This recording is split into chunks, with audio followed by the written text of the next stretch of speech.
Bonjour à tous, mon nom est Clémence et vous êtes à l'écoute du balado de Ça marche doc.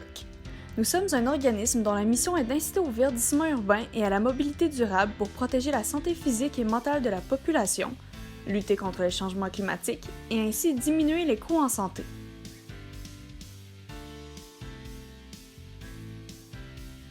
Ce printemps, nous vous offrons une série de balados portant sur différents sujets ayant un lien avec la santé, l'aménagement et l'environnement.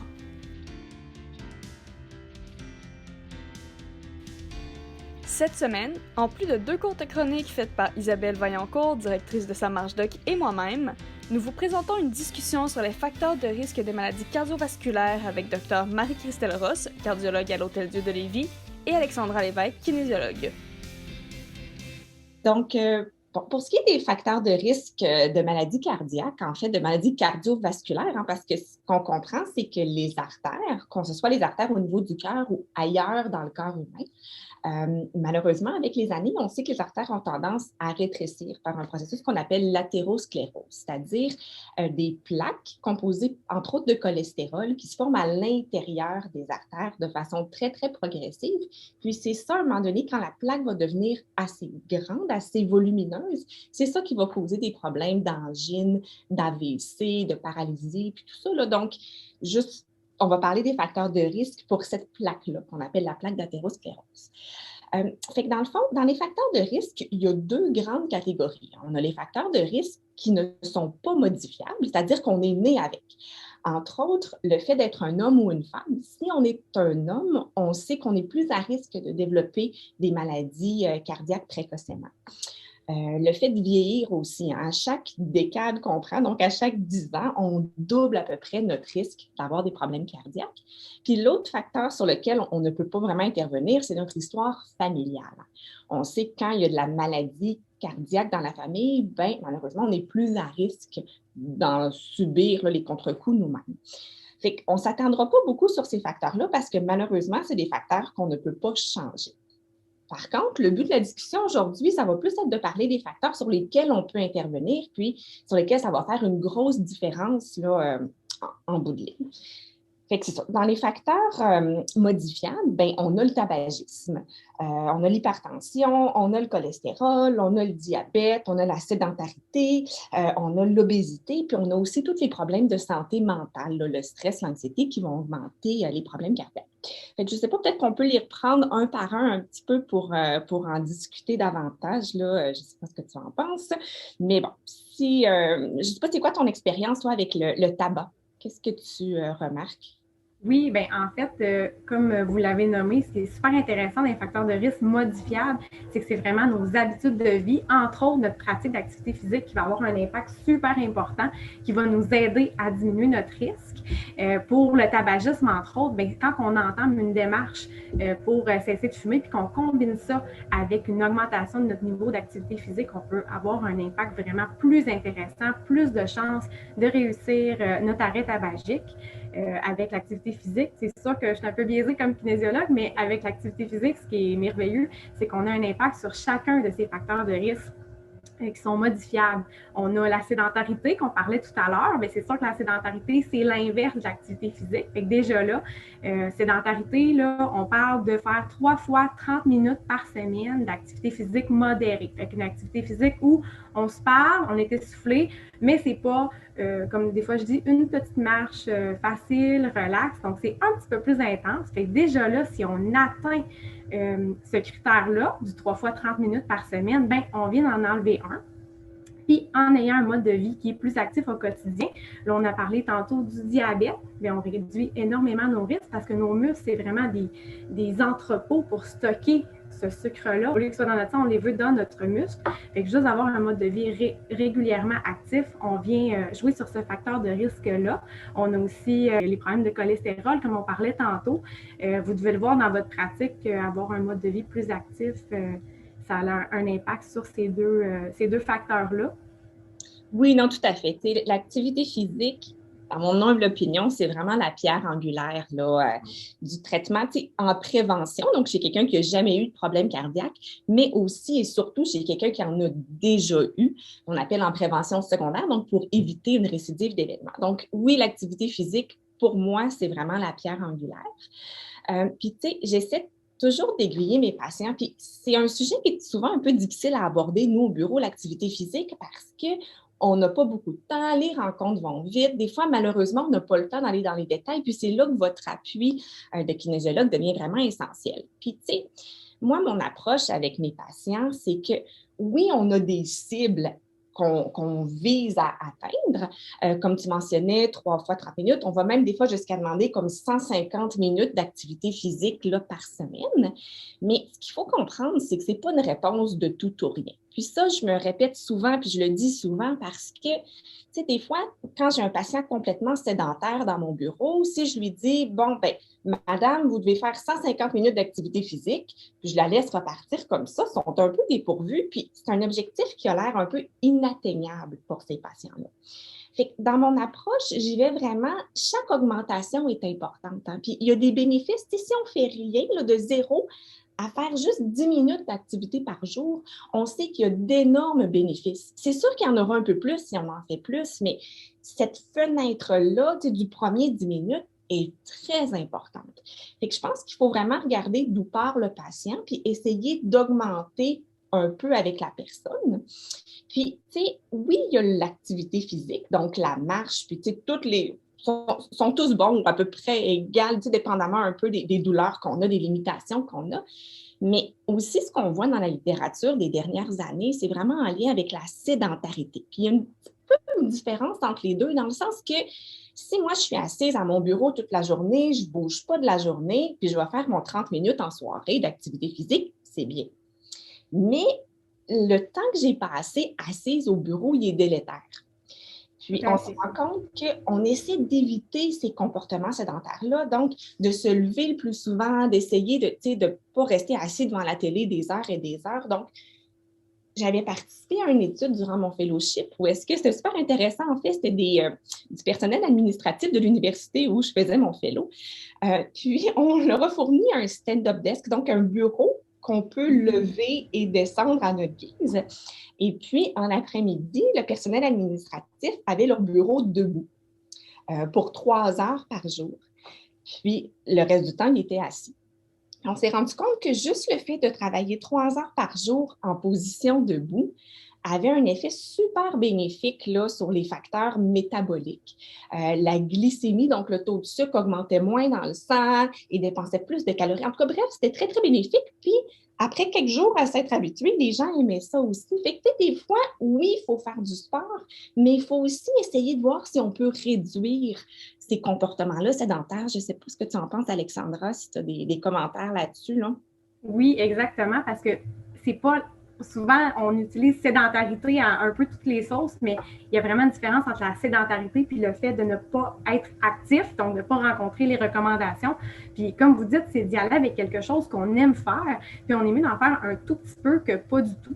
Tu sais, par exemple, pour les gens en télétravail, de se lever régulièrement, on peut aussi voir les recommandations d'activité physique sous une autre forme. On peut le voir sous un nombre de pas par jour. Donc, il y a beaucoup de gens maintenant qui ont des montres intelligentes, des téléphones intelligents, qui vont vouloir se rajouter un nombre de pas dans leur journée, mais tous ces pas-là, même si on se dit, voyons, c'est pas beaucoup, bien, à la fin de la journée, ça donne un nombre très intéressant. Puis c'est tout du temps que vous avez été en action, puis que vous avez également réduit vos risques de développer une maladie cardiovasculaire. Souvent, on entend le fameux 7500 pas par jour, 10 000 pas par jour à atteindre, mais ça aussi, ça peut être un gros objectif et ça peut être d'y aller, de voir un peu qu'est-ce qu'on fait comme nombre de pas, qu'est-ce que je pourrais, de façon réaliste, augmenter un petit peu à chaque jour. Puis souvent, une donnée qu'on sait moins, c'est qu'on fait à peu près 100 pas à la minute. Fait que si on se dit un 10 minutes de marche, bien, c'est 1000 pas. Mais 1000 pas, là, si on en rajoute des 10 minutes comme ça dans notre journée, bien, on s'approche de notre norme santé. Puis si on ne l'atteint pas, bien, du moins, on a été plus actif dans notre journée que si on avait passé justement toute notre journée en position assise, travailler debout, puis se lever régulièrement. La recommandation qu'on véhicule ces temps-ci, c'est à peu près de se lever au moins aux 30 minutes, que ce soit pour aller chercher un verre d'eau, avoir un petit 2 minutes pour soi, pour respirer, des fois décrocher un peu du travail pour ensuite reprendre, être plus productif. Donc, comme on disait, c'est vraiment tous des petits pas, des petits gestes qui vont avoir un impact super intéressant. Puis souvent, quand on parle d'activité physique, on parle des sports. Moi, je ne suis pas une personne sportive. Moi, vous me faites jouer au volleyball, là, je vais être de mauvaise humeur. J'aime pas ça du tout. Mais par contre, tout ce qui est activité physique individuelle, de faire des cours en groupe, de la marche, du vélo, c'est pas obligé d'être quelque chose d'intense ou de structuré en groupe pour que ça compte dans votre journée. Puis ça, c'est super important parce que souvent, on se met des barrières quand on sait qu'il y en a déjà beaucoup de barrières à pratiquer l'activité physique, surtout en ce moment où on a des installations sportives qui sont moins accessibles qu'avant le début de la pandémie. Ben, c'est des super bons points que tu apportes. Puis, tu sais, moi, justement, le podomètre en clinique, je l'utilise vraiment beaucoup. C'est un outil facile aussi, puis c'est concret parce que des fois, c'est difficile de mesurer l'activité ou de quantifier l'activité physique. Fait qu'avec ça, je trouve que ça nous donne un bon baromètre. Puis, il y a beaucoup de patients qui sont intéressés aussi. Fait que c'est un outil super important. Puis, tu sais, tu fais allusion à la pandémie. Je pense que ce qu'on vit actuellement, c'est une situation un peu sans précédent. Tu sais, puis malheureusement, moi, je l'explique souvent, je le vois un peu en 3 vagues. Moi, en tant que cardiologue, dans ma pratique, on a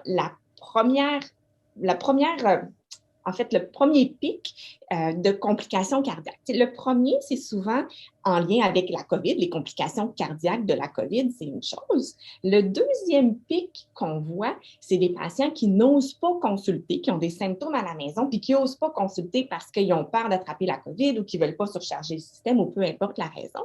Fait que ces patients-là, en retardant les consultations, ben ça cause beaucoup de complications qu'on ne voyait pas dans les dernières années, mais là, on voit vraiment une augmentation importante. Puis la troisième chose, c'est au niveau des facteurs de risque. Parce que, tu sais, au début, quand ça faisait 2-3 semaines qu'on était en confinement, 2-3 semaines dans une vie à être un peu plus sédentaire, c'est pas la fin du monde d'habitude. Mais là, les mesures se prolongent puis commencent à avoir vraiment un impact négatif sur nos habitudes de vie, puis ça augmente notre risque d'avoir des problèmes à long terme. Tu sais. J'ai vu passer une étude super intéressante, en fait. C'était 1 demi-million de patients qui avaient des téléphones intelligents puis qui avaient une application pour compter le nombre de pas, justement, d'où le lien avec le podomètre. Puis on s'est rendu compte qu'au début de la pandémie, le nombre de pas a diminué de 30 % par jour partout sur la planète. On voit vraiment une diminution drastique de l'activité physique chez les gens en temps de pandémie. Puis ça, moi, en tant que cardiologue, ça me fait peur parce que j'ai certains patients qui sont devenus plus actifs parce qu'il y avait plus de temps de prendre des marches, mais malheureusement, pour la majorité des gens, ils sont moins actifs.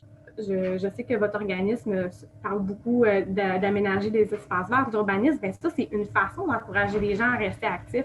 Parce qu'un coup, qu'ils sont convaincus que c'est important pour eux, mais s'ils ont une piste cyclable à proximité, qu'ils ont un beau parc pour aller marcher, pour aller s'entraîner, bien, ils vont avoir le goût de sortir dehors. Si on ne leur donne pas ces outils-là, puis qu'on rajoute des barrières, bien, c'est sûr que le niveau d'activité physique diminue. Puis ça, sur un optique santé, c'est pas ce qu'on veut malheureusement. C'est un très bon point, encore une fois, que tu apportes. Puis, d'ailleurs, il y a un outil qui a été créé là, par SamarchDoc pour un peu recenser les espaces verts, puis tout ça. Puis moi, c'est un outil que, personnellement, j'ai apprécié parce que ça m'a, à moi-même, fait découvrir des pistes cyclables dans mon quartier que je ne connaissais pas. Vraiment? Ben oui. Moi, je donne en fait client. Oui, vraiment, je trouve ça super intéressant. Fait que, en tout cas, c'est un très bel outil. Puis, je félicite ceux qui sont derrière ça parce que en tout cas, je pense que ça fait découvrir que ça occupe les gens aussi. Oui, puis on est quand même très chanceux, Québec, Lévis, en tout cas toute la région autour. Il y a des très beaux endroits pour aller marcher, puis c'est tellement agréable de découvrir son quartier, puis il faut aussi penser que, oui, il y a des plus grands centres sportifs, ben, je ne sais pas si je peux le nommer, mais comme, mettons, la CEPAC, qui offre un très beau terrain de jeu pour les marcheurs, les randonneurs, mais il faut aussi penser aux familles, aux gens un peu plus déconditionnés, à nos aînés qui ont besoin d'avoir des bancs, des options pour prendre des pauses, pour s'adapter, puis rentrer ça dans leur quotidien, parce que si ce n'est pas dans votre quotidien d'aller prendre des marches, que ce soit une activité structurée dans votre semaine, bien, si au moins j'ai un espace sécuritaire avec un trottoir, que c'est facile d'aller faire mes petites commissions à pied, bien, c'est un incitatif de plus à sortir de la maison, puis peut-être à pas prendre la voiture. Puis ça compte aussi tous les moments où vous ne prenez pas votre voiture. C'est pas du sport, mais ça reste, c'est de l'activité physique dans votre semaine. Nos 2 spécialistes ont aussi eu la gentillesse de nous laisser avec quelques petits conseils. Dans le fond, on a beaucoup parlé que les facteurs de risque de maladies cardiovasculaires, il y en a beaucoup qui sont modifiables, justement grâce à nos habitudes de vie. Fait que, comme kinésiologue, si je peux vous donner un conseil, c'est de trouver une activité physique que vous aimez, qu'elle soit facile à faire, que ce soit quelque chose qui vous rend heureux, qui embellit votre journée, puis qui vous permette d'accumuler ces 10 minutes-là ou ces pas-là au cours de votre journée pour vous aider à réduire votre risque, mais surtout sur le long terme. Oui, c'est important des fois de s'inscrire à une nouvelle activité. Parfois, on veut y aller fort, on est plus intense, mais dites-vous que ce qui est le plus bénéfique sur votre santé, c'est la fréquence à laquelle vous faites votre activité physique, les années pendant lesquelles vous allez être actif. Votre corps, c'est votre véhicule, fait qu'il faut l'entretenir, puis c'est une très belle façon d'entretenir, mais il faut que ça reste agréable parce que si vous voulez la faire toute votre vie, c'est vraiment le critère que ça nous prend, le critère plaisir. Merci beaucoup, Alexandra, pour la discussion. J'ai beaucoup aimé. Puis, pour enchérir un peu ce que tu disais, ton dernier message, je suis complètement d'accord. Puis, ce que j'aurais tendance à ajouter, c'est commencer où vous êtes, hein, dans le sens que viser des objectifs qui sont réalistes pour vous. Puis, le fait d'augmenter un petit peu, ça peut avoir l'air anodin, mais soyez assurés que ça a déjà des gros bénéfices sur votre santé à long terme. Puis, souvent, ça va être plus facile de maintenir les habitudes à long terme quand on y va progressivement. Donc, allez-y. Si vous ne faites rien, commencez par 5-10 minutes par jour, ça sera déjà bien. Puis, si vous partez de quelqu'un d'un peu plus actif, si on est capable d'augmenter, c'est toujours ce qui est souhaitable. C'est maintenant l'heure de découvrir un nouveau sentier de marche avec Isabelle Vaillancourt. Salut tout le monde! Cette semaine, je vous amène au Parc Riverain qui est situé à Saint-Augustin-des-Maures. C'est un endroit qui borde la rive sud du lac Saint-Augustin et qui est ouvert aux randonneurs été comme hiver. En plus d'offrir plusieurs points de vue sur le lac, le parc peut compter sur un attrait qui est incontournable, sa forêt des géants. C'est une forêt qui est composée de pruches matures, c'est vraiment un endroit magnifique. Le parc comprend aussi des érablières à sucre ainsi qu'un vaste milieu humide. On y retrouve un marais épurateur, une prairie et plusieurs arbres et arbustes à petits fruits qui attirent plusieurs oiseaux. La baignade est interdite dans le lac, mais il y a une rampe de mise à l'eau qui permet de pratiquer des activités nautiques. À noter aussi que le vélo est interdit. Comme le lac est très fragile, les randonnées sans traces sont fortement encouragées. C'est quoi ça, une randonnée sans traces? Eh bien, c'est une approche qui préconise de réduire notre empreinte écologique sur l'environnement et ne laisser aucune trace de notre passage dans un milieu naturel. C'est une approche qui gagne en popularité dans les parcs publics à travers le monde. Le Parc Riverain offre aux randonneurs un réseau de sentiers pédestres d'environ 7 km. Autre fait intéressant, le parc est une zone de conservation, donc la coupe d'arbres y est vraiment minimale. On vise à dégager les arbres tombés dans les sentiers seulement. Les troncs sont laissés intacts et servent d'habitat à la faune. Le stationnement du parc se trouve sur la rue de l'Étrière. Le secteur du lac aussi Saint-Augustin y est desservi par le RTC. Alors, bonne semaine, bonne marche, à très bientôt! C'est maintenant l'heure de ma propre chronique dans laquelle je vous donne des trucs pratiques pour vos marches. Aujourd'hui, je finis ma série de chroniques sur la préparation aux marches de plusieurs heures et comme promis, je vous parle des essentiels à intégrer dans la trousse de premiers soins que vous amenez. C'est important d'amener une petite trousse de premiers soins sans que celle-ci ne soit trop grosse ou trop lourde car on n'a pas beaucoup de place dans notre sac à dos. Je tiens aussi à préciser aujourd'hui que je vous parle des items à apporter pour une marche d'une journée dans la forêt ou à la montagne, mais si vous partez plus longtemps ou dans un endroit plus reculé, il y a des items de plus à apporter. La chose la plus importante et que vous utiliserez certainement le plus, c'est bien sûr les diachylons. C'est le genre de choses qu'il vaut la peine de dépenser quelques dollars de plus pour en avoir de meilleure qualité. De plus, quand on apporte des diachylons, il ne faut pas oublier les lingettes désinfectantes. Il existe aussi des diachylons faits exprès pour les ampoules et ils sont honnêtement incroyables. En plus d'aider la guérison, ils tiennent bien le coup quand on marche. Si on marche en forêt, je suggère fortement aussi une pince pour les échardes, ça nous permet d'éviter un inconfort pour le reste de la journée. Dans le même objectif d'éviter des inconforts, je suggère le bâtonnet Benadryl pour les piqûres d'insectes. À mettre sur les piqûres, c'est presque magique. Un tube de polysporin peut aussi être très utile pour aider à la guérison de petites blessures. Finalement, je suggère aussi d'apporter quelques Tylenol si un mal de tête ou quelque chose du genre nous prend par surprise au milieu de la marche, ainsi que des antihistaminiques, surtout au printemps, quand il y a plusieurs allergènes dans l'air. C'est déjà presque la fin de la balado-diffusion. N'oubliez pas de nous envoyer une photo, vidéo ou commentaire sur votre marche afin de participer au tirage des prix de présence. Ça fait maintenant environ 15 minutes que vous marchez, soit l'équivalent d'environ 1500 pas. Si vous marchez 15 minutes de plus, vous en serez à 3000 pas. Il ne vous en restera plus que 7000 afin d'atteindre l'objectif de 10 000 pas conseillé par les médecins. N'oubliez pas d'aller faire de l'activité physique pendant le reste de la semaine, idéalement en atteignant 30 minutes d'activité physique 5 fois dans la semaine. À la semaine prochaine!